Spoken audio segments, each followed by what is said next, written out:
wọ́n bá lẹ́yìn tẹ́wọ̀n mi ní ìgbà àkọ́kọ́ káàkiri àgbáńlá ayé mo kí yín ẹ káàárọ̀ ẹ káàsán ẹ káalẹ́ ẹ káàbọ̀ sórí ètò àṣírí lílo ewé àti egbò àwọn bàbá wa. Orúkọ mi ọmọ yín àbúrò yín olólùfẹ́ yín, orúkọ mi náà ni Dr. Aviz Abolade.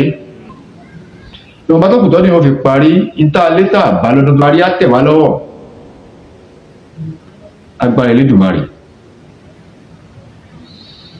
Mo dúpẹ́ lọ́wọ́ yín lólùfẹ́ wa tẹ́ fìfẹ́ hàn sí wa fún àwọn iṣẹ́ tí mo fi kalẹ̀ tẹ́ sọ fún mi pé bẹ́ẹ̀ náà lórí. Inú mi dùn pé ẹ ṣe ẹ̀dẹ̀ sọ fún mi pé bí mo ṣe pé bẹ́ẹ̀ náà lórí. Inú mi dùn o, torí nǹkan tí mo fẹ́ náà ni pé kẹ́ ẹ ṣe ẹ̀dẹ̀ ṣe rí pé tested okay ni. Má wàá dúpẹ́ lọ́wọ́ mi, Ọlọ́run Elédùmarè òun ni kẹ́ ẹ dúpẹ́ fún iye yín. Mo dúpẹ́ lọ́wọ́ yín láti subscribe, mo dúpẹ́ gidigidi lọ́wọ́ yín. Subscribe ẹ jẹ́ bá wa subscribe sórí ìkànnì yìí, bá wa share fídíò yìí káàkiri, ẹ bá wa like, ẹ comment, tí ò bá yé yín ẹ béèrè. WhatsApp number mi 08053133142. Ẹ béèrè nǹkan tí ò bá yé yín, màá ṣàlàyé fún yín. Màá ṣàlàyé fún yín, torí ń tà wá fún yín, a wà fún yín fún náà nìyẹn. Ẹ jọ̀ọ́ ẹ máa gbìyànjú àti máa kọ àwọn nǹkan tá à ń sọ, ẹ máa kọ́lẹ̀, ó lè jẹ́ àǹfààní fún ẹlòmíì tí nǹkan yìí ń ṣe. Ẹ bá wa kọ sílẹ̀, Ọlọ́run á ràn yín lọ́wọ́. Kí mo mú wá fún wa lénìí, òun náà ni oògùn apààrùn. Apààrùn ni. Ẹ bá mi wá àgbọn. Ṣé rí àgbọn yìí á ti gbó èpo ara ẹ̀ kúrò. Bá mi wá àgbọn, ṣé ẹ ti wá àgbọn? Bá mi wá ọṣẹ dúdú.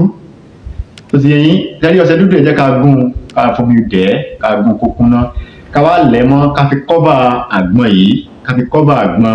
Tó ti yé yín, wọ́n ń pe èso kan ní èso wéré jẹ́jẹ́ tá a mọ̀ sí ojú olóńgbò, àwọn kan mọ̀ sí ojú ẹyẹlé, ìkankan náà ni.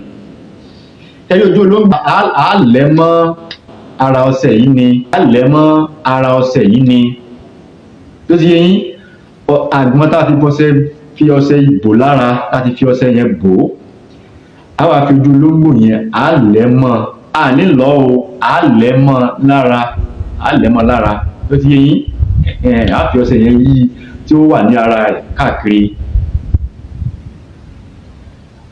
tó ti yé yín. Ẹ jẹ́ ká lọ wá kán bílálà ká lọ kó kúnná, ká wá kó kán bílálà yẹn ká kù sí i, kán yẹn yí lára, ká fi kán yẹn yí gbogbo ọṣẹ yẹn lára, ká wá fi èso wéré jẹ́jẹ́ yìí tá a mọ̀ sójú ẹyẹlé ká lẹ̀ mọ́ lára, ó ti yé yín. Ká wá jó, lẹ́yìn tá a bá ti wá jó ẹbu, ká jẹ́ ká lọ kó kúnná, dáadáa. Lẹ́yìn tá a bá ti wá lọ tó bá kúnná, ògùn ti dé nìyẹn o. Ẹni tí ọfà bá wà lára ẹ̀ àbó ó ń complain kankan para ara ń ṣe bákan, ẹ jẹ́ ká bù fún un, kó dà sínú ọtí. Bẹ́ẹ̀ ara èèyàn kàn ń wú, ó ń wú kò mọ ibi tó ti wá, ó ṣàpèpá ara wọn kàn ń wú. Ẹ ká dà sínú ọtí ṣìnáàpù fún ẹni yẹn, kó máa lò ó ẹ̀ẹ̀mẹ́ta lójúmọ́. Níta fẹ́ k'Ọlọ́run ṣe, Ọlọ́run á ṣe. Ẹni tí ò bá mọ ọtí mu, ẹ jẹ́ kó máa fi omi gbóná lò ó, kó máa bu ẹbu yẹn sọ́wọ́, kó máa fi omi gbóná kó máa fi lò ó. Ọlọ́run á jẹ́ kó bára mu, àìsàn ní fara wá sí ibùgbé. Mo dúpẹ́ lọ́wọ́ ẹ̀yin tí ẹ ti subscribe, a dúpẹ́ lọ́wọ́ yín. Ẹ̀yin tí ẹ ti subscribe, ẹ má gbàgbé àti subscribe sórí ìkànnì yìí. Ẹ bá mi share fídíò yìí fún àǹfààní ẹlòmíì, bá mi like ẹ comment, tí ò bá yé yín ẹ béèrè, tí ò bá yé lórí nǹkan tí mo sọ yìí ẹ béèrè, màá ṣàlàyé fún yín. orúkọ mi ò yí padà, orúkọ ìmọ̀ ọmọ yín àbúrò yín olólùfẹ́ yín, orúkọ mi náà ni Dr. Aviz Abolade. Ojú tẹ́ fi ń wò mí ojú náà ní fọ́, iná ayẹ̀rẹ̀ wọn fojú yín wò.